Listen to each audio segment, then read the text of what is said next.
teaching at CU Colorado Springs. And then we'll hear from Andre Archie from CSU. The theme for the papers this morning is the frames of dialogue in the Phaedo. And we will have a reading of the papers. I'll have some brief comments, and then we'll turn it over for discussion, questions, and answers from the audience. So please join me in welcoming Professor Tanner.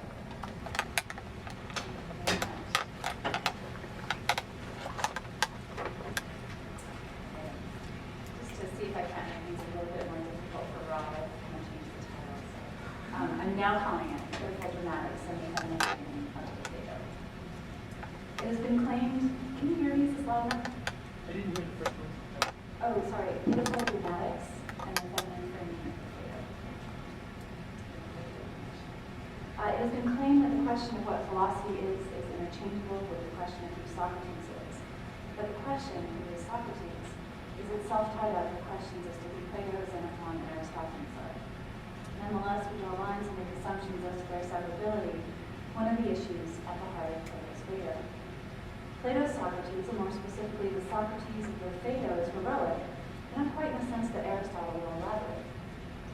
Rather than inspiring fear and pity, Socrates, on the day of his death, tends to the psychic well-being of those around him through philosophical dialogue.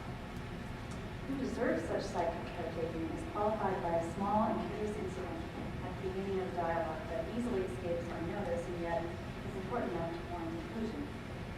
The incident I'm referring to is the dismissal of Xanthopy from the jail cell after she reminds Socrates that this would be his last philosophical dialogue with friends.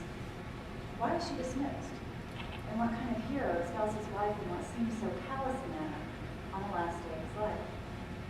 The question this paper addresses seems innocuous enough, and the temptation may be to chalk up the dismissal to the dramatic, and hence not philosophical perhaps, set up for the philosophical dialogue to follow. One might wonder whether Xanthopy's presence is merely a token acknowledgement of her family, non so momentous a day, an acknowledgement that, once made, is meaninglessly dispensed of. Or we might conjecture as to what was normal practice on a prisoner's final day in a jail cell, and whether this alternation amongst familiar and friendly visits might have been customary rather than remarkable. But what if there's more to this event? What if there are reasons why meticulous authors such as Plato would choose to include this, and indeed to return to the matter again at the end of the dialogue? What if divisions such as that between the literary and the philosophical cannot be so casually drawn? The question as to why Socrates expels Xanthopy cannot be dismissed out of hand by asking it demands qualifications. Given its topic, this paper is speculative in nature, and it is not a given of the historical Socrates' true intentions for dismissing his wife, if indeed was seen as historically accurate, but rather the meaning and function of her dismissal by Plato's Socrates. I'm not seeking to answer the question definitively, but to understand more fully why it should be asked and how it might be answered. I assume that what some might call dramatic window dressing is instead a meaningful dimension of the dialogues, and that analysis of dramatic elements can elucidate the dialogue's philosophical meanings. The tragedy of the Phaedo is not, as Aristotle forbids, the story of a good man who falls into misfortune. After hearing his condition described by Simmias as misfortunate, Socrates responds with an analogy. It's a fairly long quote. I'm sorry, I don't have it. Power outage in this, for instance. This is the beginning of the quote from 840. You seem to think me inferior to the swans in prophecy. They sing too, but when they realize that they must die, they sing most and most beautifully, as they rejoice that they are about to depart to join the God whose servants they are. But men, because of their own fear of death, tell lies about the swans and say that they lament their death and sing in sorrow.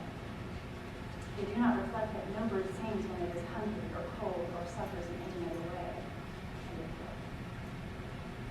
Inasmuch as the comparison between Socrates and the swan holds, we can say then that by extension, the scene depicted in the Phaedo constitutes Socrates' swan song, a final but beautiful vocalization recognizing what is to come. Socrates, unafraid to die, thus on his last day what he did on every other, engaged in philosophical dialogue with friends. dialogue is such a song, then the story that Phaedo tells of the scene at Socrates' prison cell is all the more startling. And this is another quote from 68. Phaedo recounts, "We found Socrates recently released from his chains, and Xanthippe, you know her, sitting by him holding their baby. When she saw us, she cried out and said the sort of thing that women usually say. 'Socrates, this is the last time your friends will talk to you and you to them.' Socrates looked at Phaedo. 'Phaedo,' he said, 'let someone take her home.' And some of Phaedo's people led her away, lamenting and beating upon her breast." This passage is startling not only in its apparent callousness, but also in its inconsistency with Socrates' general tendency of introducing women such as Aspasia and Diotima into, rather than banishing them from, philosophical dialogue. On the face of it, this seems to be a dismissal of the emotional, the feminine, and the familiar in favor of the ensuing abstract philosophical discussion. It seems to support a reading of death in which a disembodied soul is happily freed from the body that formerly imprisoned it. Emotions, the body, and domestic concerns can and should be left behind for the life of pure contemplation. But can we extract comments to such effect from the dialogues? Unless we understand them contextually. If the latter, then how are we to understand Socrates' dismissal as Xanthippe? Why is she dismissed? Or just what sort of thing is the sort of thing that women usually say? Socrates offers an explicit clue. Near the end of the dialogue, the women and the children of the household, which presumably includes Xanthippe, return to receive final instructions, a scene illustrated in the background of the using the death of Socrates, which is also convenient. Socrates again dismisses them and later explains why he had done so. This is a quote from 117. "Even before me, Phaedo was unable to restrain his tears and got up. Apollodorus had not ceased from weeping before, and at this moment his noisy tears and anger made everyone present break down, except Socrates. 'What is this?' he said, 'you strange fellows? It is mainly for this reason that I sent the women away, to avoid such unseemliness. For I am told one should die in good omen and silence. So keep quiet and control yourselves.'"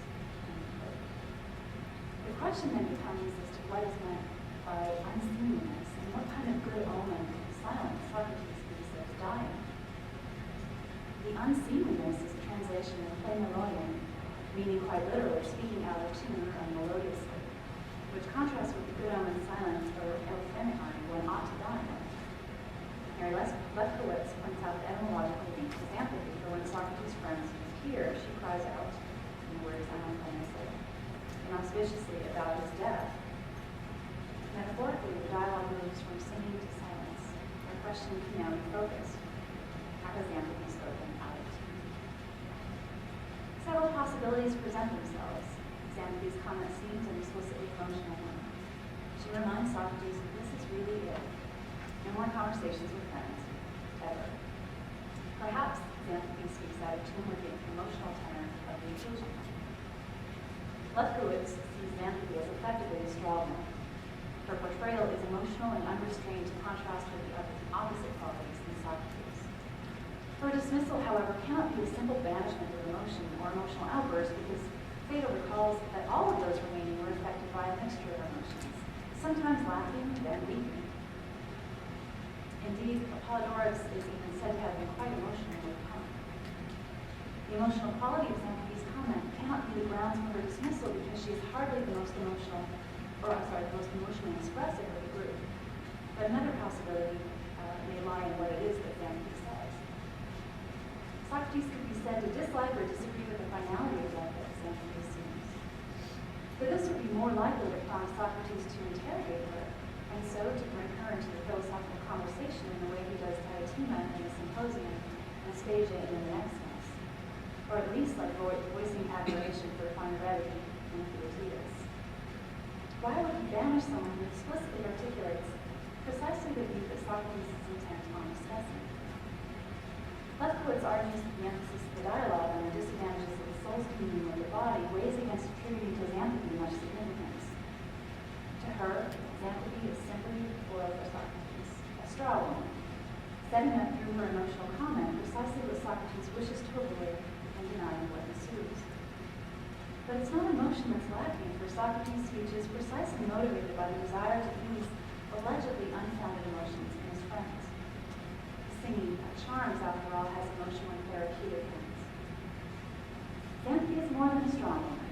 Arlene Saxonhouse claims that Xanthopy provides an interior frame to the dialogue among Socrates and his female friends, and that her brief presence and dismissal qualify the speeches to follow with philosophical weight. Questions of presence and absence are raised repeatedly in the text. Epictetus asks Phaedo for a list of those present, and Phaedo's response neglects to mention Xanthopy, but does include mention of the absent Phaedo. Contra Lepidus, perhaps it is exactly because the dialogue will emphasize the disadvantages of embodiment and unity that Xanthopy must be dismissed. Saxonhouse claims that Xanthopy's presence underscores notions of union and mutuality that would undermine the dichotomous thinking that follows her dismissal. She and the sun bouncing on her lap indicate an identity among opposites, and further a reminder of birth over death.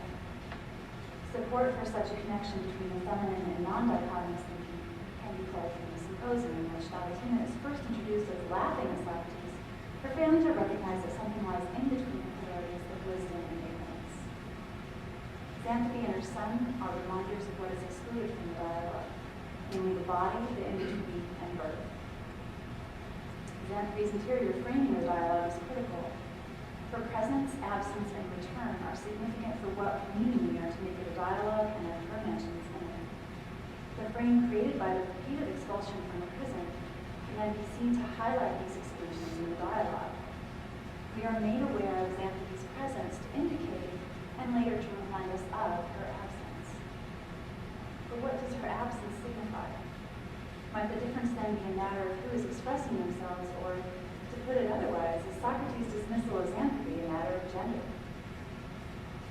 Capitulating to emotions is not presented simply as a feminine reportment. Pleasures and pains, Socrates says, and this is a quote from 83D, pleasures and pains make the soul corporeal so that it believes the truth. That truth is what the body says it is. As it shares the beliefs and delights of the body, I think inevitably comes to share its ways and manner of life and is unable ever to reach Hades in a pure state. Because of this, it can have no part in the company of the divine, pure and uniform. As woman, might Xanthopy represent the body to which the soul is tethered until set free by greater pursuits. A scholarly philosopher achieves calm by resisting such communion with the corporeal through pleasures and pains in the process of freeing itself, thus avoiding laboring in vain like Penelope at her wedding. Penelope, who must weave and unweave so as to stall her suitors, is engaged in Sisyphusian labors that philosophers might avoid. If philosophy is an untying of the soul from the body, and indulging in pleasures or pains merely undoes the work of philosophy. Caballero writes, quote, and so Penelope the weaver, like Xanthopy, truly weaves together what others, not she, have undone with philosophy.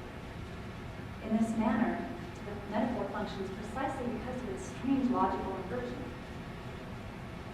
The untying of the soul from the body, namely a positive operation, belongs to philosophy and the discourses of men. The tying of both together, a negative operation, belongs to women. End of quote. This untying of the soul, this letting go of corporeal concerns, is philosophical and male. The weaving together, or unity, of body and soul is female. On this account, we could then see the trajectory of the Phaedo as a progressive untying of Socrates' soul from its embodiment, a metaphorical paralysis leading to the kind of tranquility that may enable the soul to reach Hades in the requisite pure state, instead of being embodied once more through metempsychosis. The obstacle to this reading, however, is that Xanthopy is not simply dismissed, nor is Socrates' concern, however menial, for his body. Socrates, after all, takes leave of the conversation to bathe himself. And when he is finished, the women and children return, however briefly, and are again dismissed.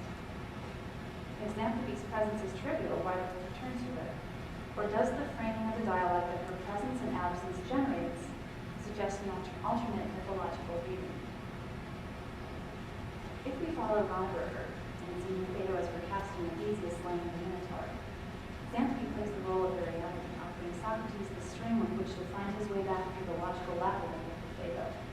Return to the issue at hand, namely Socrates' impending physical demise and the attendant rituals, one of which is the philosophical farewell to his friends represented by the dialogue itself. Socrates, on either account, is a hero, but what kind of hero is he? What purpose might finding his way through the labyrinth serve?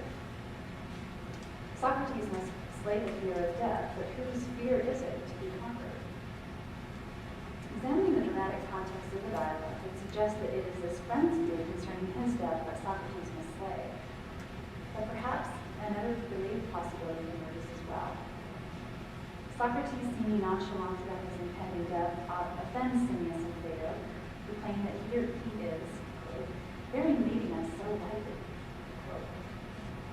Socrates responds, quote, I think you mean that I must make a defense against this as if I were in court. Phaedo 16. The dramatic scene in the Phaedo echoes that of the apology. Socrates is once again on trial for his amongst friends. The charges this time concern his comportment towards death, namely his lack of fear. Fearing something, however, implies that one knows something about the thing feared. So to fear death for Socrates would be to betray his avowed ignorance. Indeed, Socrates is not simply content to lack such fear himself, he seeks rather to ease the fear of dying in others. For those who have what is called a childish fear of death, one should, this is a quote from 770, sing a song over him every day until he shall charm away his fears. The dialogue constitutes such a scene. Socrates is the charmer who eases the fears of his friends, even in the face of his own imminent death. He is a healer of their distress. He does so despite a warning from the guard that speaking will disturb the hemlock's effectiveness. Socrates seems here to focus on the salutary effect of the dialogue on its participants over the veracity of the beliefs they discuss. Truth seems of lesser priority here to Socrates, who says, longer quote from 91a, if what I say is true, it is a fine thing to be convinced. If, on the other hand, nothing exists after death, at least for this time before I die, I shall distress those present less with lamentations and my folly will not continue to exist along with me. That would be a bad thing, but will come to an end in a short time. End of quote. If we cannot know what happens to us after death, at least we should recognize that ignorance, and alleviate others from the logical inconsistency of fearing something unknown. Even when truth is inaccessible through dialogue, what remains are the salutary effects of philosophical dialogue on its participants. The question then seems to become one of the proecutionary acts of dialogue, or its uptake, if I'm allowed to anachronistically borrow from Austin's terminology, and how these are brought about. Drew Highland claims that Socrates proceeds by drawing on the participants' largely Pythagorean beliefs, such as that of immortality tied to reincarnation, the dualism of soul and body, and the mathematization of the physical. Comfort is brought about by affecting the recognition of and consistency among one's own beliefs. In this sense, the salutary effects oppose those of Olympus, in which discomfort at the inconsistency among one's beliefs is elicited. Highland suggests that Socrates wants to enjoy philosophical dialogue on his last day, but needs to get his friends to stop crying in order to do so. But while some do engage in dialogue, the emotional tenor is not quelled. Why is Xanthippus' outburst grounds for dismissal, while Apollodorus' constant weeping is not? Xanthippus' relationship to Socrates may be a factor. Perhaps she is dismissed by Socrates so as to avoid unseemliness on behalf of Socrates himself. It would be in keeping with the idea of placating his friend's psyches to avoid demonstrative emotional expressions of his own. If ever there was a time for his stoical comportment, it is at this most emotional of times. It is tempting to see Socrates as emotionally unflappable as he is generally portrayed. But what if this is an instance of the contrary? What if, in other words, Socrates' dismissal of Xanthippe occurs because he is afraid that Xanthippe's presence will make or reveal him to be emotional? The unseemliness in this case would be on the part of Socrates himself, an unseemliness out of tune with the tenor of the others present, only being similar rather than providing a counterpoint. A third possibility begins to emerge from this examination of dramatic context. Xanthippe is dismissed because her presence jeopardizes the sound judgment of Socrates. The comparison to the Apology points to further support from a passage in the Apology in which Socrates is justifying how he has defended himself to the jury. It's a longer quote. Perhaps one of you might be angry with me as he recalls that when he himself stood trial on a less dangerous charge, he begged and implored the jury with many tears, and he brought his children and many of his friends and family into court to arouse as much pity as he could. That I do none of these things, even though I may seem to be running an ultimate risk. Behaving like that would be a disgrace. Yet I've often seen them do that sort of thing when standing trial. Men who are thought to be somebody doing amazing things, as if they thought it a terrible thing to die, and as if they were to be immortal if you did not execute them. I think these men bring shame upon the city so that a stranger, too, would assume that those who are outstanding in virtue among the Athenians, whom they themselves select from themselves to fill offices of state and receive other honors, are in no way better than women. End of quote. Apology for the quote. Socrates proceeds to name the presence of women and children at a trial. This is a quote, pitiful dramatics. Appeals to pity ought not to color the jury's judgment. Justice is not the giving of favors, but rather judging according to the law. The giving of favors might be inspired by emotional persuasion. Socrates is on trial once again, but before which jury?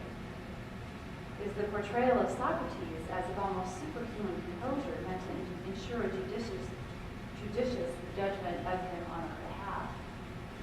On this possibility, Socrates becomes somewhat less of a heartless husband and more of a principled and caring friend. Insofar as this possibility is substantiated, it does not dissolve the issue of gender. Those who resort to appeals to pity in lieu of true justice are, after all, in no way better than women, as the above quotation states. And further, as Phaedo recounts Xanthippe's comment, he adds that it was the sort of thing characteristic of women. Although the two comments are not identical, both imply a strange connection between emotional appeals and women. The comments and their connection merit further examination. In the first situation, an allegedly admirable man employs his family to generate sympathy from the jury. The appeal to pity in this case is little to do with gender, but the allegation that such appeals produce admirable men to be no better than women does. The second example may prove yet more intractable. For example, these presence and or comment constitute an appeal to pity. Who is making the appeal and whose pity are they appealing to? The discrepancy between Phaedo's and Socrates' perspectives is telling. Phaedo's comment is aimed at what Xanthippe said. Socrates seems to be dismissing her for the effect her presence might have upon a jury, and the implication that justice can be achieved by appealing to a jury's emotions, for their reason. The difference indicates a peculiar type of heroism in Socrates. Like in Aristotle, the heroic Socrates is such due to his emotional impact on the audience. But unlike Aristotle's tragic hero, it is not pity and fear that Socrates evokes. The pity that Socrates evokes in the men present is not based on true compassion for Socrates. The loss of the men in conversation mourn is not founded on a feeling for Socrates. They pity themselves. Phaedo notes this in recounting the dialogue.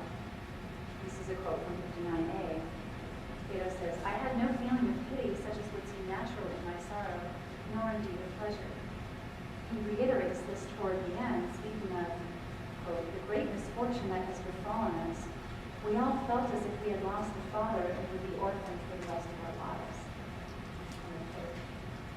And again, Phaedo covers his face in shame, saying, quote, I was weeping for myself, not for him. For my misfortune to be deprived of such a comrade. The effect the scene seems to have on Xanthippe is quite different. For Xanthippe, Socrates evokes the two emotions characteristic of the classic Aristotelian era. Inasmuch as Xenophon is a credible historical witness, Socrates and Xanthippe may not have enjoyed a particularly felicitous marriage. Indeed, she is characterized as a shrew in Xenophon's Symposium. In the Phaedo, however, Socrates' effect on Xanthippe, unlike that he has upon his friends, seems to be genuine pity. Xanthippes' comment expresses compassion for the loss of something that Socrates cares a great deal about, namely philosophical conversations with friends. Despite the fact that she is excluded from these conversations and dismissed from this one in particular, she recognizes their importance to Socrates. She is not focused, as are Phaedo and Phaedo, on how Socrates' death affects her. Her grief appears to be for his loss of life, not her loss of a husband. Inasmuch as this constitutes identification with Socrates, it seems that Socrates evokes fear in him. She is able to identify with him because she does not think of the binary opposition so prevalent in the dialogue itself. Her comment underscores this, for in it she makes no radical separation between body and soul. Saxonhouse notes that her comments reflect, quote, the view of someone who focuses on the necessity of the body for engagement in discourse, end quote. Death means an end to philosophical conversation rather than a release of the imprisoned soul to continuing disembodied dialogue. Such a view does not have the desired effects upon the audience, and so Xanthippe is dismissed. But what is it then that Socrates evokes in his immediate audience and in us? Siskin claims that shame is the characteristic emotion Socrates produced. That in seeing a model as admirable as Socrates, we are ashamed at our own moral incontinence, flaws, and ineptitude. Indeed, this is echoed throughout the symposium as the lover is able to evoke particular shame in his beloved, and even in the first book of the Republic, where Socrates makes the fearsome and cantankerous person his flesh. Although Siskin's observation is astute, it seems to rely on a more basic emotional response. Before we set up the comparison to ourselves needed in order to feel shame, we need to recognize the worthiness of the model. Socrates inspires awe in us, the same feeling with which philosophy is set him in. This is not insignificant. He is a hero because he inspires those around him and those reading about him to undertake philosophical pursuits on their own. His is a provocation to do philosophy so that we too can reach the serenity and sagacity of such a character. Socrates alleviates the fear of death in his friends and evokes self-pity rather than pity. He's not a classical tragic hero. He inspires the cultivation of virtue in those around him, for by allaying the fear of death in his friends and in the readers, he evokes the conditions for bravery itself. What makes Socrates a hero is not his words in the Phaedo, it is his actions. What impresses us, the jury, is not the unconvincing argument as to the soul's immortality. It is rather the virtue of a man facing certain death, whose concerns lie not in what the hemlock will do to him physically, nor in what awaits him after it has taken effect, but in the psychic well-being of his friends, his community, and himself. Whether and to what extent his wife's psychic well-being is included in this is an issue that this paper has attempted to address by raising the question as to why Xanthippe is dismissed in what seems to be a callous manner. How does Xanthippe figure in all of this? Xanthippe's dismissal reminds us of our own assumptions in the issues discussed. Seeing it as a callous act on Socrates' behalf is to value the community bodies. Xanthippe and Socrates cannot be separated, they are forever united in their children. The question is one then of what kind of separation can be achieved, and what kind is meaningful. Their separation is physical, thus setting the challenge to the dialogue's readers to avoid mistaking identity for the physical. What makes something itself is not just its physical embodiment. Physical death does not mean an obliteration of oneself. Something remains, something stays in the memories of those left behind, gone perhaps, but not forgotten. Rather than being answered in Phaedo, this question adds further support to the hortatory quality of the dialogues themselves. And it is indeed in the apology that Socrates speculates as to whether death might be an unending conversation with friends. But rather than a denigration of the corporeal, this is a recognition of physical limitations. Xanthippe's presence presents a unity of opposites that sets up and helps make sense of the many binary oppositions to follow: soul from body, event from women, pleasure from pain, reason from emotion, etc. Separation belies a more primary unity. The separation of soul from body can only be understood As such, Xanthi is right, that the soul and body are fundamentally united in the person of who Socrates is. Rather than a straw woman, Xanthi is vital to the dialogue. Hers is the view not discussed for the sake of assuaging the emotional distress of the man in the dialogue and ensuring the judicious judgment of Socrates. Although physically perhaps accurate, her comment may be wrong in the sense in assuming that Socrates and his friends will not speak to each other again. For in dialogue, it seems that Socrates' immortality is achieved, and the conversation amongst him, his friends, and us continues to this day. It is in dialogue to remember that a certain kind of life comes from death, as Socrates offers, rather than from the physical union of our lives. In dialogue, opposites can be productively identified as Xanthi and Socrates are united in their son. And it is in the written text, the Phaedo, that the singing of philosophical dialogue and the auspicious silence of Socrates' death.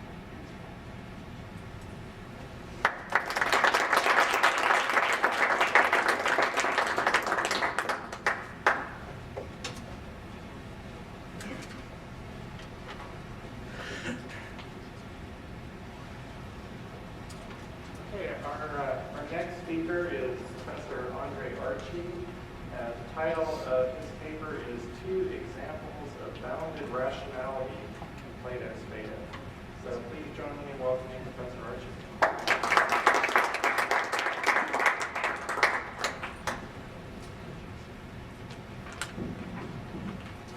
I should say this paper is a continuation of a paper that's in the most recent issue of the Southern Journal of Philosophy.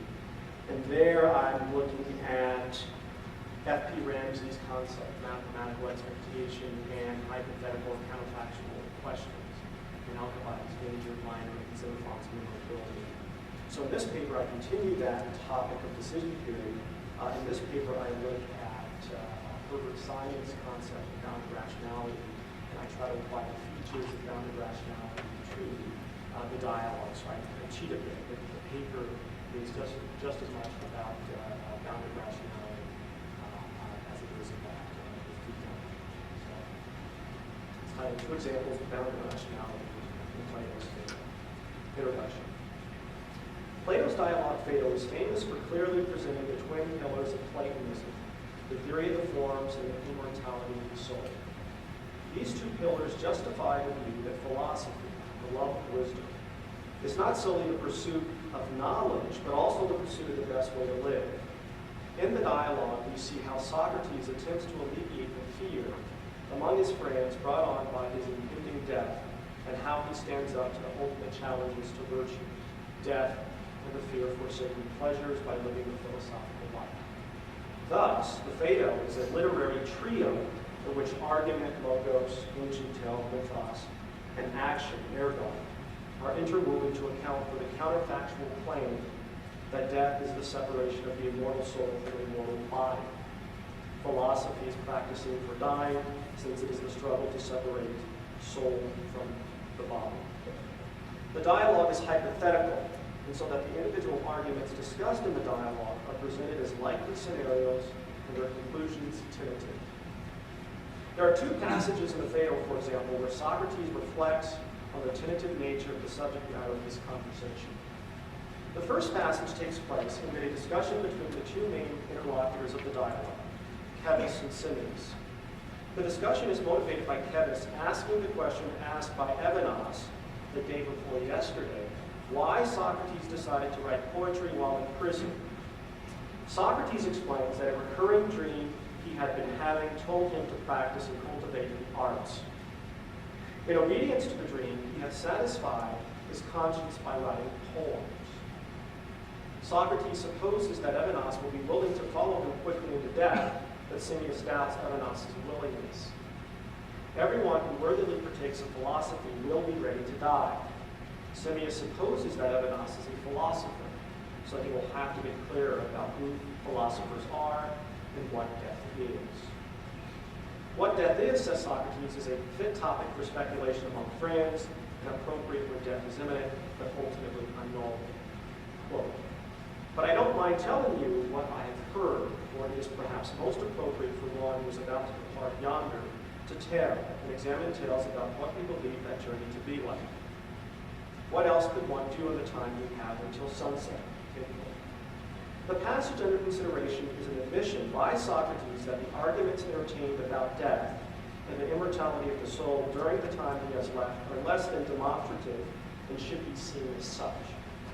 However, the significance of the arguments to be made is not diminished by Socrates' admission. Given how the Phaedo unfolds, Socrates seems to be commenting upon the methodological limitations of verifying the likeness of what one believes and what others say about death with what, in fact, death is. Tales are not subject to total investigation and verification, Socrates seems to imply. So the passage should be read as a proviso for the dialogue as a whole. In the second passage, Socrates reflects on the inadequacy of his three arguments designed to show the immortality of the soul. The three arguments are opposite from opposite, where the soul's genesis or coming into being, recollection, or how the disembodied soul acquires intelligence, and from likeness to incomposite and incorruptible, or the self-identity of the soul. Socrates' reflection is addressed to Simmias and Phaedo, who whispered skepticism about the three arguments they have just heard. Socrates recount, quote, "Come, do you think there is something lacking in my arguments? There are still many doubtful points and many objections for anyone who wants a thorough discussion of these matters. If you are discussing some other subject, I have nothing to say. But if you have some difficulty about this one, do not hesitate to speak for yourselves and expound it if you think the argument could be improved. And if you think you will do better, take me along with you in the discussion." The lack of thoroughness of the arguments is due to the inherent difficulty of the subject matter, the immortality of the soul. But the problematic nature of the subject matter is not an occasion for despondency, but rather calls for clarification, further deliberation, and decision-making. Phaedo and Simmias must assess the outcomes of Socrates' arguments and then decide to either reject or accept them. The details of the likely scenarios, counterfactual, and hypothetical arguments for the immortality of the soul that Socrates goes to great lengths to explain in the Phaedo are worthy of the scholarly attention they have received, but the scope of the argument pursued in this paper is to discuss the function and philosophical relevance of Socrates' style of argumentation from a dramatic point of view. The methodology of the Phaedo calls for counterfactuals in the form of mythical thought experiments because the assumption of the dialogue, given its subject matter, is that rationality is bounded by irrational and non-rational characteristics of the decision maker and the environment that limits its computational and predictive abilities. These limitations are displayed by the type of decisions required by certain games. This paper will show how Socrates' assumption about rationality's boundedness aligns with key features of modern decision theory. Socrates employs working procedures that compensate for his argument's lack of thoroughness.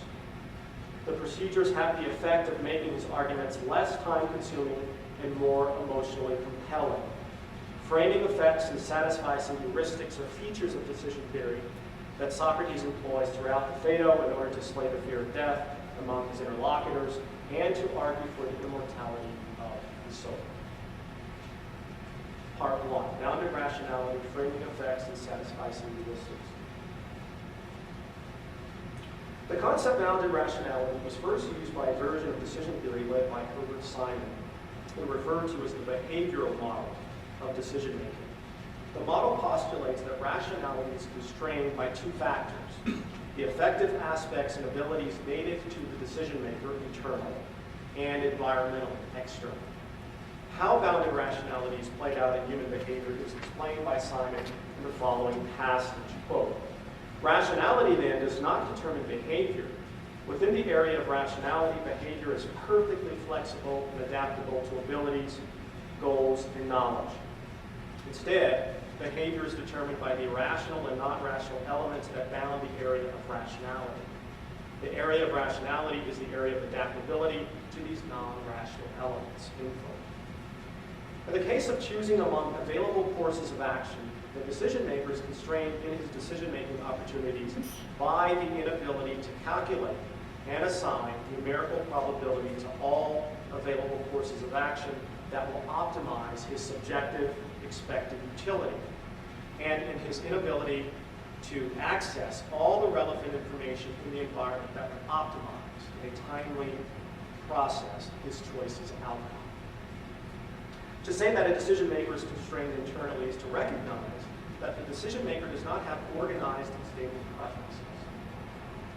To accurately assign numerical probabilities to an alternative course of action entails consistent and systematic preferences that hold over time. This type of consistency is not forthcoming with a decision maker that is boundedly rational because of psychological or non-cognitive factors such as motivation, emotion, and other affective aspects of human behavior. The topic of fear, for example, figures prominently in the Phaedo.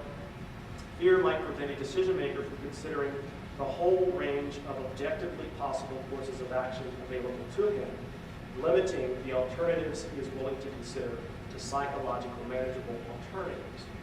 Kevin and Simia's fears may prevent them from deciding to live virtuously. Not only do affective states constrain rationality in human behavior, other behavioral factors such as the inability to assign payoff functions. Payoff functions represent the numerical utility or value assigned by the decision maker to each of the possible outcomes of his choice in different states of the world defined by future events. To assign a numerical value to a counterfactual outcome is to index accurately one's actions to a clear criteria of success. Indexing in this manner may prove difficult if the decision maker's actions can be thwarted by an opponent who is similarly situated in a zero-sum game.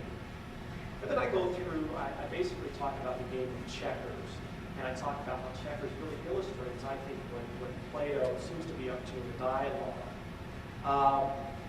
And I'm focusing on optimality, so I'll just read you parts of this section because it's easier to follow when you look at the paper.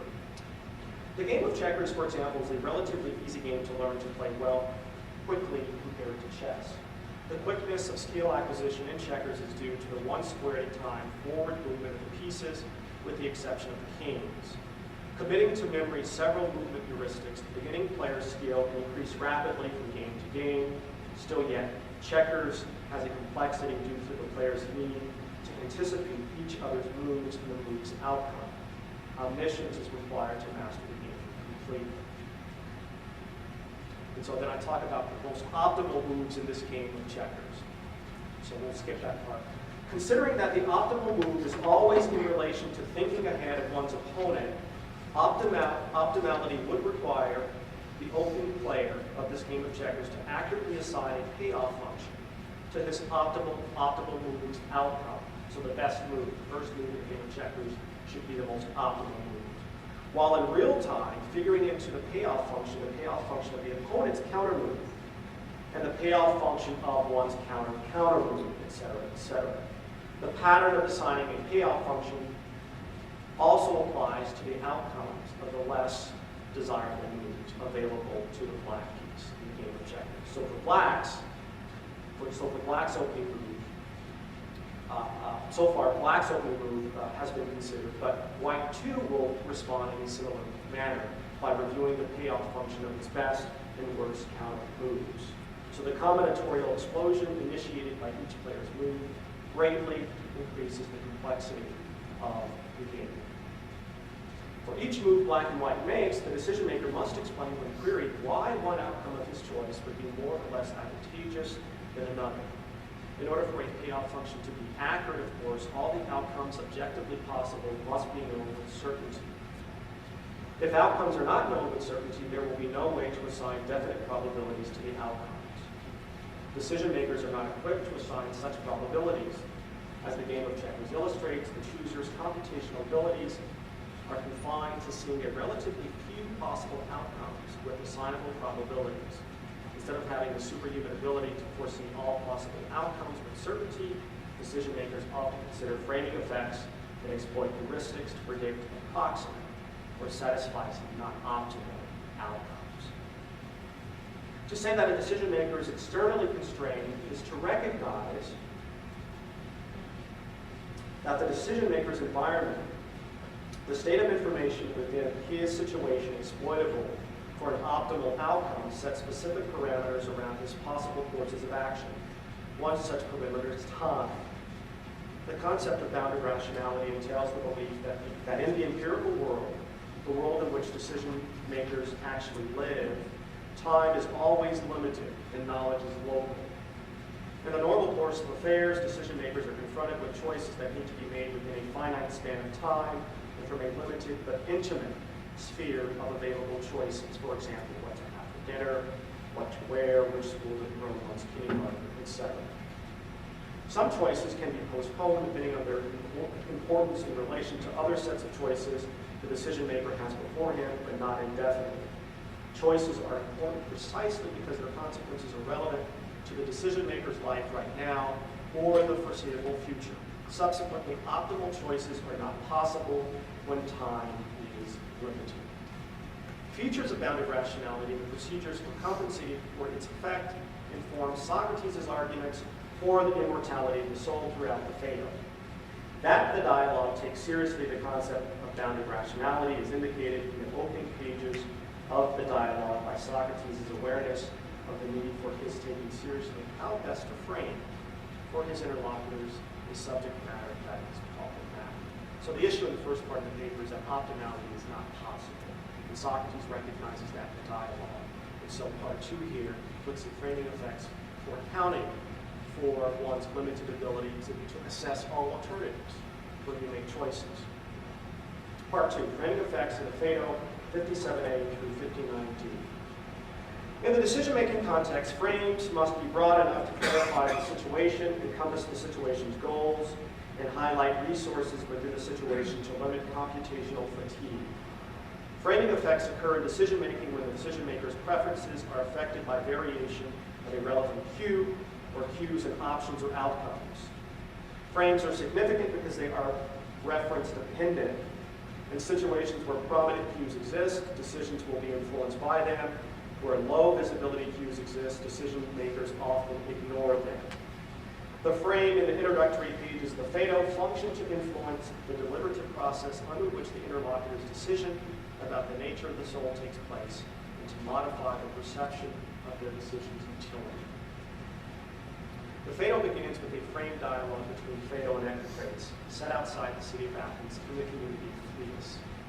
Finding out that Phaedo was there himself, Epicrates wonders about how Socrates died. Quote, "What are the things he said before he died, and how did he die? I should be glad to hear this.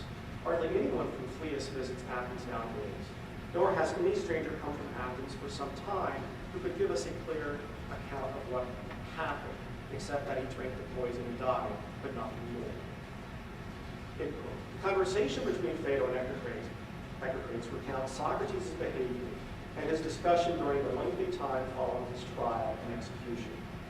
There is one prominent cue contained in the conversation, and it maps onto Socrates' formal arguments for the immortality of the soul. The cue is the interest shown in Socrates well after his death and in places other than hers. The significance of the cue is illustrated by 3 considerations, the last of which calls for extended discussion. 1. It suggests that before the formal arguments for the nature of the soul are made, Socrates is immortal and worthy of interest. So whatever the arguments will show, Socrates has a human immortality through the recollection of Phaedo. 2. Because Phlius is a Pythagorean community, the Pythagoreans officially accepted reincarnation and transmigration, it is likely that Socrates' soul undergoes a never-ending cycle of rebirth. Such a cycle renders Socrates' soul deathless. And 3, through the setting outside of Athens and long after Socrates' execution, Phaedo is allowed at the beginning of the dialogue to provide important details about the delay of the execution. The framing effect of numbers 1 and 2 is fairly straightforward. They are intended to show that the recollection of Socrates raises the possibility that what is recollected is what is most real about Socrates itself. In fact, the first word in the dialogue is autos, which means self. Epicrates asked Phaedo, was he there himself when Socrates died? The question plays on the ambiguity of the word self as merely the body, and soul, or merely the soul. The topic of the self is especially intriguing because in discussing the form, Socrates usually speaks of X itself, where the X is outlaws. How should the self be construed by the audience and the interlocutors? The Pythagorean context of the framed dialogue suggests that the soul, separated from the body, is the true self, and that the soul in the afterlife reincarnates and transpires. The framing effect number 3 highlights the point that the fear of death may prevent a decision maker from living virtuously, philosophically, and well.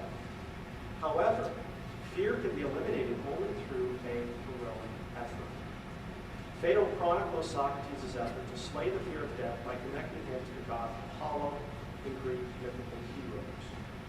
The emotionally compelling details that Phaedo tells Echecrates about the delay of Socrates' execution frames the dialogue in such a way that explicit arguments for Socrates' status as a hero is minimized, but only in order for the dialogue to use its time more efficiently to focus on other views and counter-views that arise regarding the nature of the soul.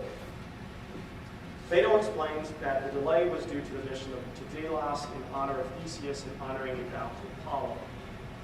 During the mission, the city of Athens must remain cured of public executions. Thus, the whole trial and death of Socrates is connected with the god Apollo. If Theseus and the twice seven were saved, then it was vowed the ship would sail to Delos every year in honor of Apollo, and the city kept pure while the mission was gone. Socrates is not only connected with Apollo, but with the whole myth about the hero Theseus. To show just how significant the Theseus myth is in framing the status of Socrates, it is necessary to summarize the myth. Minos' son had been killed in Athens, and a war broke out that was settled with the understanding that the Athenians would send a ship every 9 years with 7 male youths and 7 maidens to put into the labyrinth, a structure built by Daedalus to house the Minotaur. On the third tribute mission to Crete, Theseus, the Athenian king's son, goes along in order to try to kill the Minotaur, but with 9 youths and 5 maidens, 2 impersonating women. When Theseus and the 14 arrive in Crete, Minos' daughter falls in love with him and gives him a sword, a ball of thread, and he ties to the entrance of the labyrinth so that he may find his way out once he slays the Minotaur. With the sword, he slays the Minotaur and rewinds the thread to make his way out. This myth connects crucially with the dialogue. Socrates seems identified with Theseus. There are 9 named Athenians present, 2 being the female impersonators of the myth. The unnamed ones are the ship's crew. There are 5 foreigners named, and it seems stressed that those named were the main ones present. Phaedo indicates that Plato was not there himself because he was ill. For the author to announce that he was not there suggests the mythical nature of the account. Moreover, the mythical version that Phaedo provides is rather labyrinthine in its windings and turnings. Phaedo is like Ariadne, providing the thread. So there are 14 named people with Socrates. He seems to be identified with Theseus. What is Socrates trying to slay? What is the Minotaur? It is the fear of death. Although other commentators have appreciated the Theseus-Socrates connection, they have failed to appreciate that the connection is a procedure to compensate for the effective aspects of fear that constrains the readers and the principal interlocutors of the dialogue from seeing death in the soul as Plato details. The framing effects discussed in the Phaedo are consistent with features of bounded rationality and consistent with the concept's justification of modifying the decision-maker's perception of his decision's utility value through frames. If fear is allowed to radically distort the estimation of the decision's utility, both the readers and the interlocutors may be prevented from living virtuously and philosophically. Because Plato is aware that there are many objectively possible ways of seeing death in the soul, and that a proper estimation of the decision's utility cannot be known for certain, they all function. Mythical counterfactuals must help to limit choices to psychologically manageable, not optimal proportions. 3, satisficing in the Phaedo. So satisficing is another feature of bounded rationality. And it argues basically that In decision making, we don't optimize, we satisfice. And we'll have a definition of satisfice. In addition to framing effects to limit and modify the perception of the decision maker's choices and their outcomes, bounded rationality advocates the use of heuristics by the decision maker to simplify the demands placed on his time, knowledge, and capacity for deliberating about possible courses of action and their outcomes. Optimal models of decision making, on the other hand, assume that rationality is unbounded and a choice's utility can be optimized if time, knowledge, and the environment are held constant. Such constancy is unrealistic outside of highly controlled settings. Consequently, heuristics are necessary for decision makers and widely used to make fast and frugal decisions. Some commentators have even described heuristics as functioning like simple rules of thumb because in simplifying alternative courses of actions, they assume that decisions are relatively independent from other decisions and thereby not too complex. The assumption is correct considering the fact that real-world decisions are often concerned with specific matters that arise serially, not simultaneously. The type of heuristic that is prominent in Phaedo is satisficing. The working definitions of satisficing applied to the dialogue are the following. Quote, a subroutine may terminate when its sub-goal has been achieved well enough.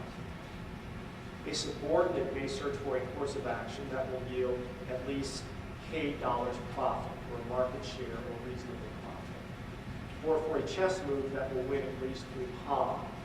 And when conflicts and values exist, as they almost always do, it is not even clear how optimal is to be defined, but all is not lost. Reconciling alternative points of view and different ways of values becomes somewhat easier if we adopt a satisficing point of view, if you look for good enough solutions rather than insisting that only the best solutions will do. End quote. Both definitions accentuate the approximate course of action as opposed to the optimal. When selecting alternatives among those available to the decision maker. For the benefit of Phaedo and Simmias, Socrates pursues a similar line of reasoning and arguing that philosophy is nothing but practice for dying, so philosophers should be disappointed when it comes, should not be disappointed when it comes. Phaedo and Simmias must eventually decide whether to practice philosophy and not fear death, or fear death and live like the many. The context in which Socrates advances the argument is his explanation of just how different the philosopher's interests are from the many. Socrates' main focus is the need for the philosopher to separate the soul from the body. Socrates and Simmias have the following exchange. Quote, consider then, my good sir, whether you share my opinion, for this will lead us to a better knowledge of what we are investigating. Do you think it is the part of a philosopher to be concerned with such so-called pleasures as those of food and drink? By no means. What about the pleasure of sex? Not at all. What of the other pleasures concerned with the service of the body? Do you think such a man prizes them greatly? The acquisition of distinguished clothes and shoes and other bodily ornaments? Do you think he values these or despises them, except insofar as one cannot do without them? I think the true philosopher despises them. More than the many, the philosopher is indifferent to bodily pleasure. As lovers of wisdom, philosophers direct their energies not at daily, ordinary, conventional cares, but towards being. The general methodological point that Socrates seems to subscribe to is that thinking about being requires going beyond the mere use of the senses, and so the senses cannot disclose being precisely. Where the senses impede the truth is where we rely upon them to tell us what things are. Socrates then moves beyond the methodological point to observe that the body interferes with philosophical investigations because of the desires and passions it gives rise to. Humans are too distracted by the concerns of the body to keep our thoughts away from it sufficiently. What specifically might bodily senses give rise to that impede the search for truth? Diseases and war. Certain diseases befall the body, which renders the body incapable of pursuing the truth. And the body's desires may cause of war, civil discord, and battles due to its need to acquire wealth and material goods to satiate its demands. Socrates' problem with the body amounts to two main criticisms. One, it distracts us with its needs and desires and elements, and two, it leads us to rely on the senses. It seems only when we are free from the body might we get pure and true wisdom. Socrates emphasizes the point that death will free the philosopher from the enslavement of the body, so wisdom that has always been sought may be obtained. Interestingly, the passage under consideration has annoyed commentators because of Socrates' inherent asceticism. The accusation of asceticism is a critique of what commentators see as a serious but unrealistic characterization of the relationship between the philosopher's soul and his bodily needs. The critique amounts to saying that the optimal relationship between the soul and the body is, according to Socrates, one of strict separation. Although the body is problematic, we must be on guard against making wisdom too impossible for Plato the skeptic. Socrates' position is that while alive, we cannot know about the afterlife, so optimal wisdom about the human condition is unattainable. The body stands in the way of our understanding our fate. Although we can only hope for such optimal wisdom after death, we can live well enough without an optimal understanding of the human situation in regard to life or death. Philosophizing is a kind of risk in that no life can optimally justify itself. It does not provide a completely firm starting point. Accordingly, the position consistent with a satisficing heuristic and more in line with how the passage should be read is not asceticism but adaptability. The proper relationship between the soul and the body is determined by how well the soul navigates its environment in order to adapt to the needs of the body. The soul does not need to have acquired all knowledge and truth to successfully navigate. It needs only to have a well enough grasp of the knowledge in its environment. Successful adaptation is due to phronesis, i.e. practical wisdom, and a show of true virtue. Socrates says as much to Simmias in explaining how the many characterize courage and temperance. The many, afraid of death and in love with the body, are courageous due to a greater fear, or temperate due to intemperate desire for what they prefer. The many only courageously stand their ground because of greater fear, perhaps dishonor, so they are brave out of fear. Likewise, most people are temperate because they have inordinate desire for some pleasures, so they fight off their other desires. Thus, they are temperate when they kind of intemperance. What is wrong with the many's moral reflection is that they are balancing fears and pleasures. They are doing cost-benefit analysis, but in questionable terms, since they make pleasure and avoidance of fear be gain. In the following exchange with Simmias, Socrates explains that phronesis should be the measure. Quote, "My good Simmias, I fear this is not the right exchange to attain virtue. To exchange pleasures, pains for pains, and fears for fears, the greater for the less like coins, but that the only valid currency for which all these things should be exchanged is wisdom. With this we have real courage, moderation, justice, and, in a word, true virtue. With wisdom, whether pleasure and fears and all such things be present or absent. Exchange for one another without wisdom, such virtue is only an illusory appearance of virtue." The idea expressed is not that bodily pleasures, pains, and fears are unimportant, but that phronesis is needed for weighing them. The weighing will tell us how to live and have all parts of our life play their proper roles. In this context, proper roles are not optimal roles. They are satisficing roles because such roles are free of the assumption that time, knowledge, and the environment is constant. Intelligence enables these roles to be adaptable. Socrates speaks of this as purification, but it does not mean simply ignoring pleasures and pains, but having them overseen by intelligence. The philosopher aims to be purified and a part of the initiated who live their lives intelligently. There is no asceticism in the passages under consideration. There is the recognition that the virtue temperance is the mean between excess and deficiency relative to the case. Temperance, for example, may require the professional marathon runner's daily values of potassium and other minerals to exceed the non-professional marathon runner. Socrates advocates such an approach in cases so far as it is necessary to help, and as practical reason says. To claim that the marathon runner is intemperate is to assume falsely that temperance is exercised according to a strict criterion irrespective of the need to adapt to one's ultimate requirement. Socrates' goal in contrasting the philosopher's interest with the man's interest is not to advocate strict separation between the soul and the body, which is unrealistic, but rather to advocate practical reasons why Phaedo and Simmias should decide to practice philosophy and not fear death. For this reason, Socrates' goal does not seek optimization, it seeks to satisfy. Conclusion. The way Plato's Phaedo argues for the immortality of the soul underscores the difficult and untidy nature of the dialogue's subject matter. Socrates' position is that optimal wisdom about the afterlife cannot be possessed while alive, so optimal wisdom about the human condition is unattainable. However, in order for Socrates' argument to seem tenable to his skeptical interlocutors who must decide whether to practice philosophy and not fear death, he employs procedures such as framing effects and the heuristic satisfice. Frames and their effects influence the deliberative process under which decisions take place.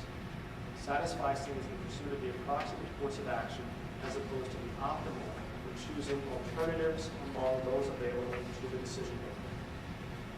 These procedures are significant because their use suggests that Socrates is well aware of both the methodological constraints of his subject matter and the constraints imposed by his interlocutors' limited computational and predictive abilities.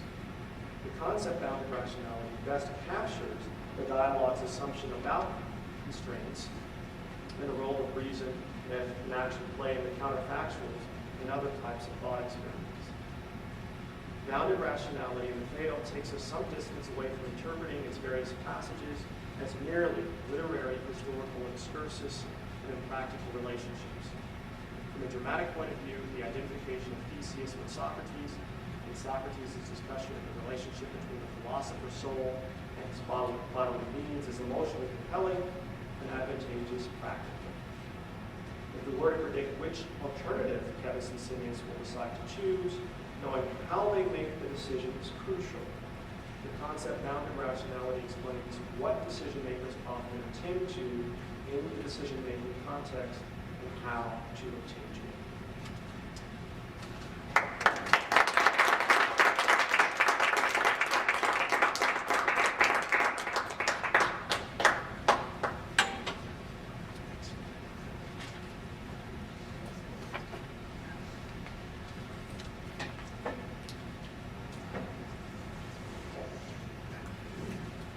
Papers presented by Professor Tanner and Professor Archie focus on how the discussion between Socrates and his interlocutors in Plato's Phaedo is framed in various ways. As these papers have shown in rich detail, there are a number of frames that are key to our interpretation of the dialogue. The mythic narrative involving Theseus and the Minotaur, the dismissal of Xanthippe and of what belongs to women more generally, Pythagorean views about soul and reincarnation, and so on. Both papers stress that these dramatic frames of the dialogue are not incidental to its philosophical substance. Rather, the dismissal of Xanthippe should lead us to reflect upon the kind of philosophical heroism exhibited by Socrates, as Professor Tanner has argued. And furthermore, as Professor Archie has argued, the framing of the dialogue suggests that the reasoning involved in arguing for arete as a form of catharsis, or for the immortality of the soul, may be something akin to the bounded rationality represented in decision theory. Clearly, these issues are not something alongside the philosophical content of the dialogue, but go right to the heart of who Socrates is and what philosophical discourse is as exemplified by Socrates. Turning now to more specific comments on these two papers, I shall begin with Professor Archie's paper and then conclude with comments on Professor Tanner. I should preface my comments by saying that I know next to nothing about decision theory, and my understanding of its concepts is a layman's understanding. The example of checkers in relation to decision theory is illuminating, since the parameters of the game and the definite conditions for winning make it such that the rationality operative within the game is bounded very clearly. But then I am not altogether clear as to the appropriateness of this model for understanding argumentation within the Phaedo. Professor Archie points to limitations with respect to time and with respect to relevant knowledge about death, and he argues that the arguments given by Socrates as to the soul's immortality do not qualify as a demonstration or apodosis in the customary sense of this within philosophy.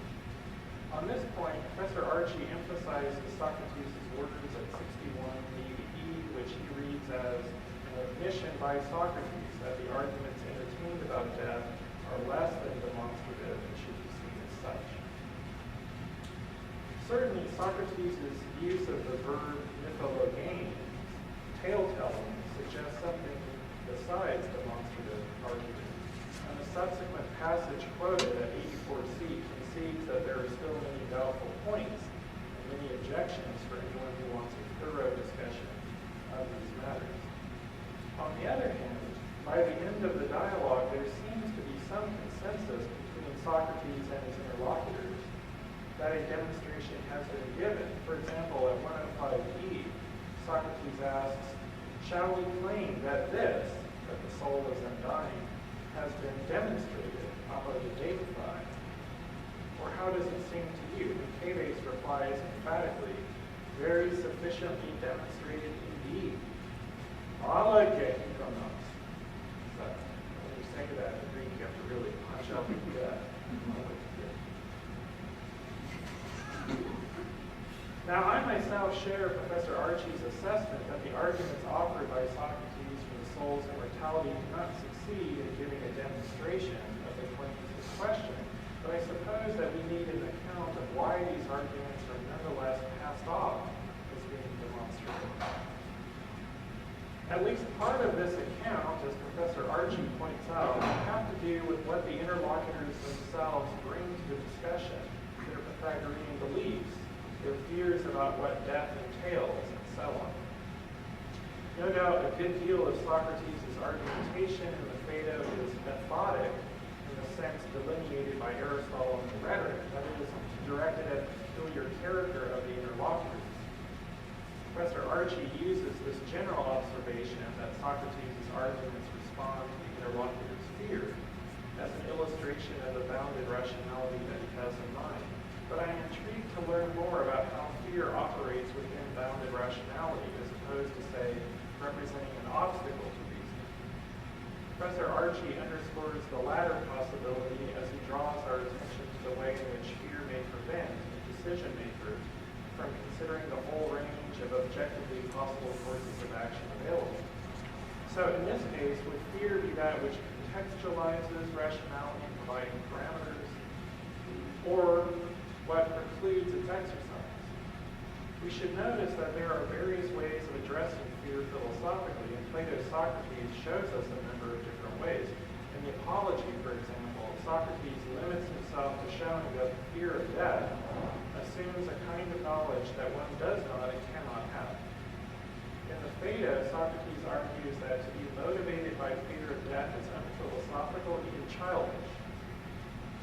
And of course, beyond this, Socrates argues that there are reasons, indeed rather involved and speculative reasons, to think that the soul will not suffer the sort of thing that one fears in harboring fears about death.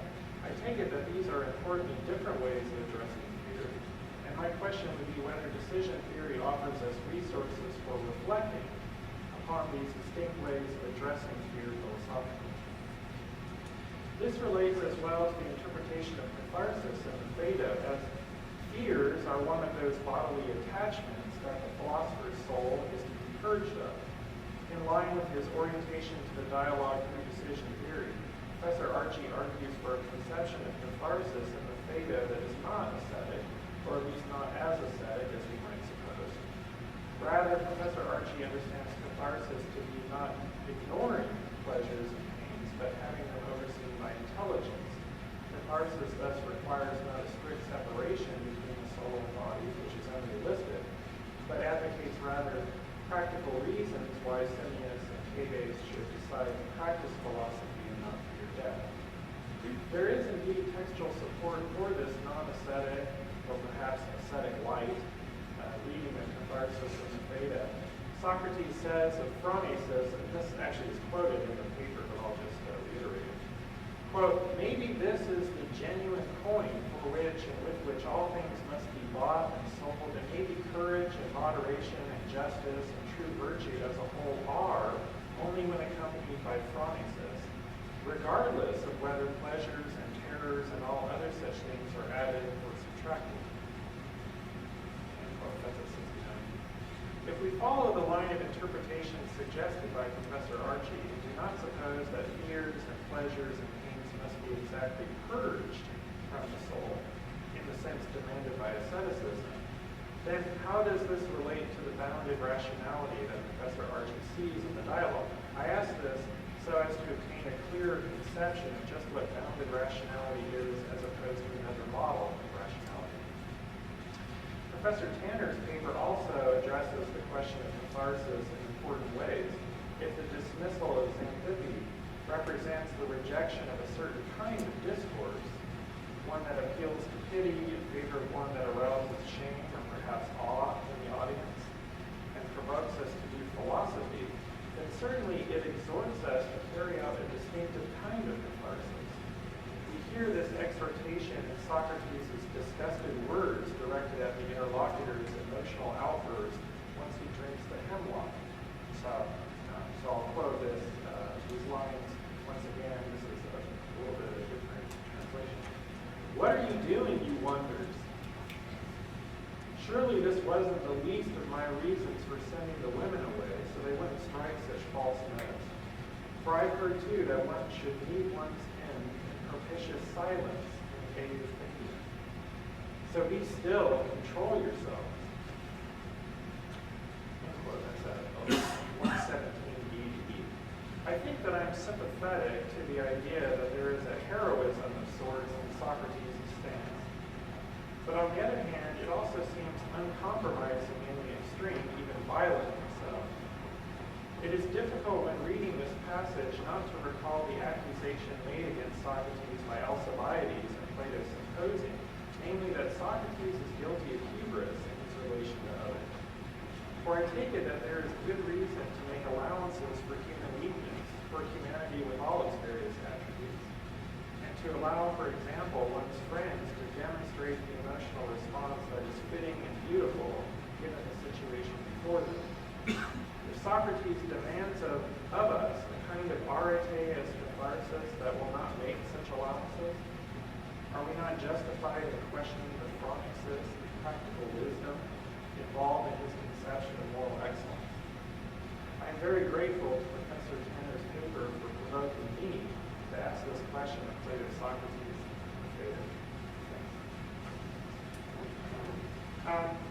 So actually, we can either open it up for question and answer, or you guys. It's up to you. Answer questions. Okay. Yeah, well, we can just open it up for general questions. Can we hear Doc's response? Yeah, did you want Let's see, you had 4 points, and I might not have time to get to all of them, but you asked why checkers would be a good model to illustrate bounded rationality and its applicability to the dialogue. I think games are significant. Well, first of all, I think that the dialogues are a natural place to explore decision theory. I don't think this has been appreciated enough, and I'm trying to bring some of these issues to light. But the point of the checkers illustration is that we can't assign probabilities to alternatives in future states of the world. I mean, we're not capable of doing that because we're not omniscient. So I'm trying to illustrate that Socrates seems to appreciate this. And so to talk about death, I mean, it's inherently untidy and problematic. And so in a way that we can't predict future moves of an opponent or even know the consequences of our own moves in particular games, Socrates seems to say, well, that's true, but we can frame the the situation or the discussion in such a way that emotionally we can get the chooser to decide on certain alternatives without being given explicit arguments. So framing in this context of checkers would be sort of how do you see the game, and because you're not omniscient, or what are some of the other factors that we can bring to light that would help you decide on how to move or how to decide what you should believe about death. And so there, I think heuristics are important. We have these sort of rules of thumb that we can turn to in order to help us decide certain issues. And I think what's significant here is emotions, and Socrates appeals to the emotions of Sirius and Phaedo. His explicit argument can't be given or made for the mortality of the soul. And I think the whole dialogue is like that. It's hypothetical. Even the passage that you cited, it's only sufficiently proven that the soul is immortal. So it's a reasonable argument that Sirius and Phaedo accept, but it's not an optimal, it's not an airtight argument that they accept. So I was trying to have you think about aims in relation to not being omniscient.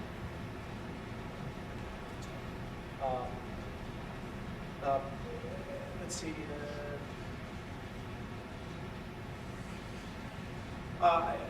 The other question was, how does bounded rationality, is that a good model, or is that another version of rationality, bounded rationality? That's a really good question. And it's been argued that bounded rationality basically is another form of rationality, but you take into account knowledge changes, the environment changes. But, okay, if it's another alternative, if it's another version of rationality, that's fine. But it's still aware of the fact that we don't have all the knowledge available at the moment in which we're deciding to do A or B. And clearly, Sirius and Phaedo lack the knowledge, or they need to be convinced whether or not the soul is immortal. And so I think they are bounded rationally insofar as their characters limit what they're able to accept. Their characters also prevent them from providing argumentation that the reader might provide. And so I think Socrates is aware of all of that. And so he has to bring in other sorts of non-cognitive tools to get them to see that the soul is immortal. There's a possibility of the soul being immortal. And he doesn't do that with explicit airtight arguments. So I think that the dramatic effects of boundedly rational interlocutors are necessary to give them the choosing to go with that. So those are the first the two I find significant.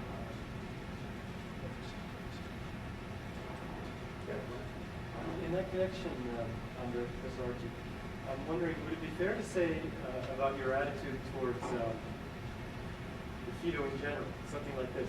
A lot of people's first reaction to your attempt to find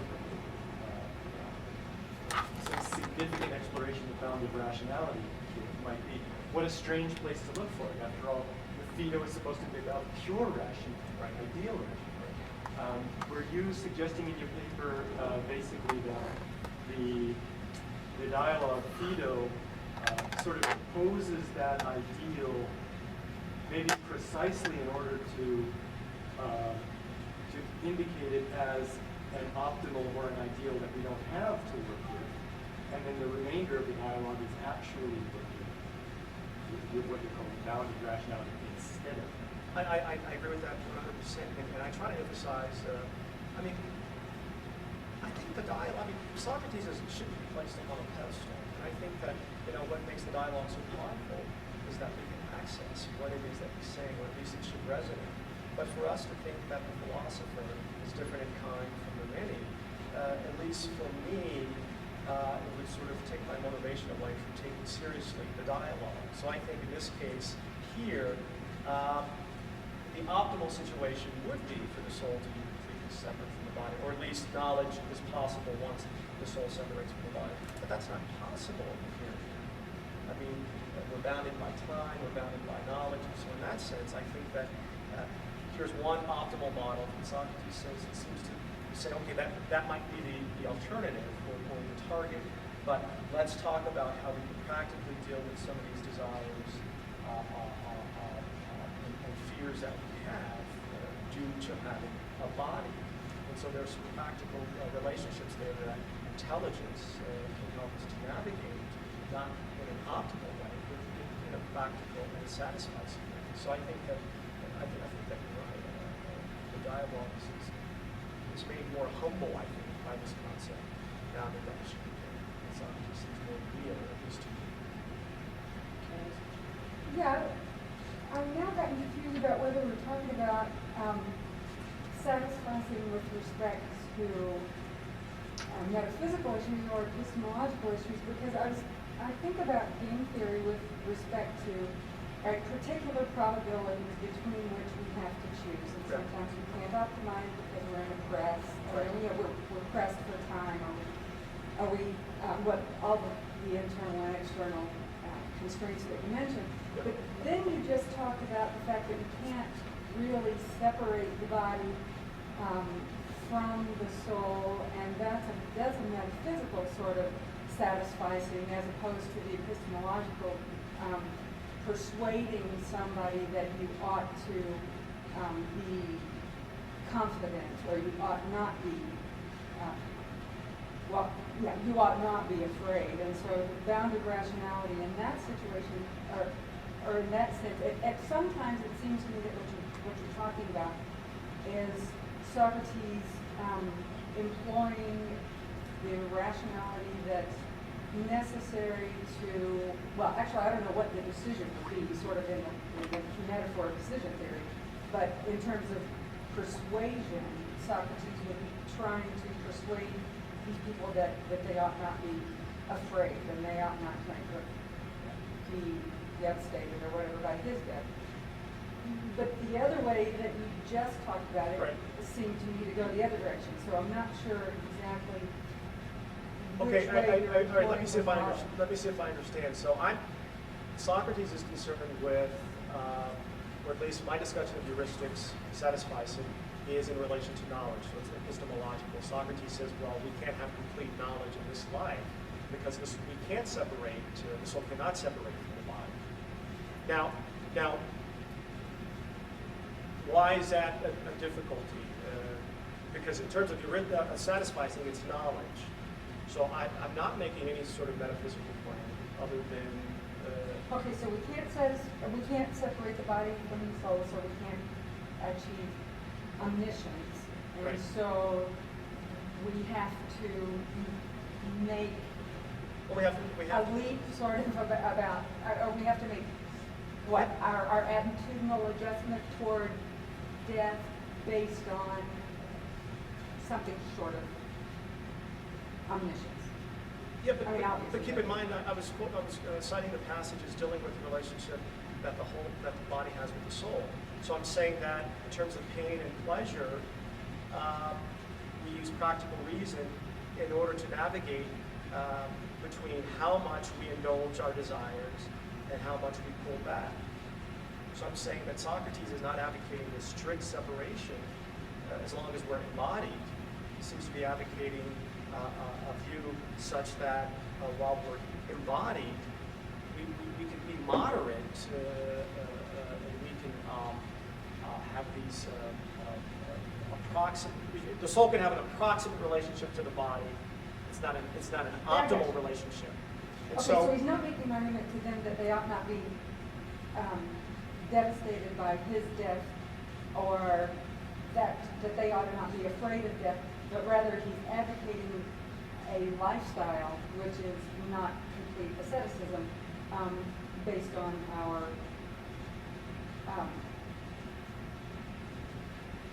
inability, wild inability to dissociate from the body. Which one of those two is he actually? Well, so he's not. It's not the optimal model that he's pushing. He's saying that we can practically live a good life while we're embodied. but we should also accept the fact that it's impossible in the here and now to live this aesthetic life while being embodied. It's just impossible by Right. definition. And so that's what his project is in this last day of discussions. Well, I think so. And I think that's also illustrated by the fact that he versifies Aesop's fables. He does this whole life review, and I think that illustrates that perhaps he thought at one time philosophy got us to this optimal state, or at least we're contemplating being itself. But in fact, he's willing to practice the popular arts, and I think that's a form of satisficing. It's reasonable for him to do that, but it's not completely rational that he would do this at the end of his life. So I think that he's quite humble in his objective in the dialogue. So hopefully I answered your question. Actually, I want to follow up on this discussion. I also have a question for someone else. Sure. And this might be related to what Candace is asking. What I can't tell is there supposed to be, on your view, some kind of downside to omniscience when the soul and the body are together? It's not possible when the soul and the body is together. It's just not possible. It's impossible.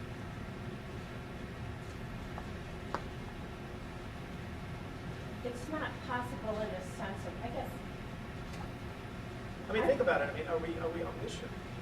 We're not omniscient, no, but I do think, I guess the question is, would we be better able to do what we're trying to do in our mortal lives if we were omniscient? Or is there something about omniscience being beside the point here, all we need is phronesis, all we need is... Well, I think omniscience is beside the point. That's what I would argue. Beside the point in the sense that we can't gather, or beside the point in the sense that it wouldn't be useful to us anyway? Because we can't have it, it wouldn't be useful to us anyway. You think Socrates doesn't think it would be useful to us to know the forms of our mortal lives? We just can't know them? No, I don't think that. So. No? I think that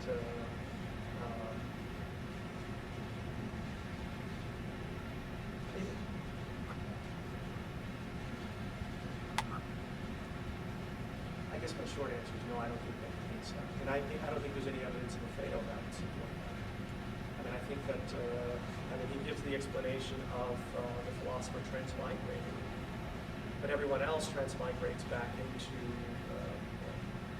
existence. So we have conventional virtue, those who come back as. When we're doing our practical reasoning and decision theory and trying to choose among various alternatives, it wouldn't benefit me to know whether or not, this thing is really pleasurable or more pleasurable than the consequences would be, and isn't he saying the reason why I can't know that because I don't really know what pleasure is, or wouldn't it benefit, just to take examples from the Phaedo, which maybe sound a little trite, but wouldn't it be better for me to be able to know which sticks and stones really are equal and which ones aren't equal when I'm making decisions, and I can't because my soul and my body are connected, and my, but I'm not my arguing. sense experience is going to be, Right. prone to, but if I really did know what equality was, that wouldn't be beneficial to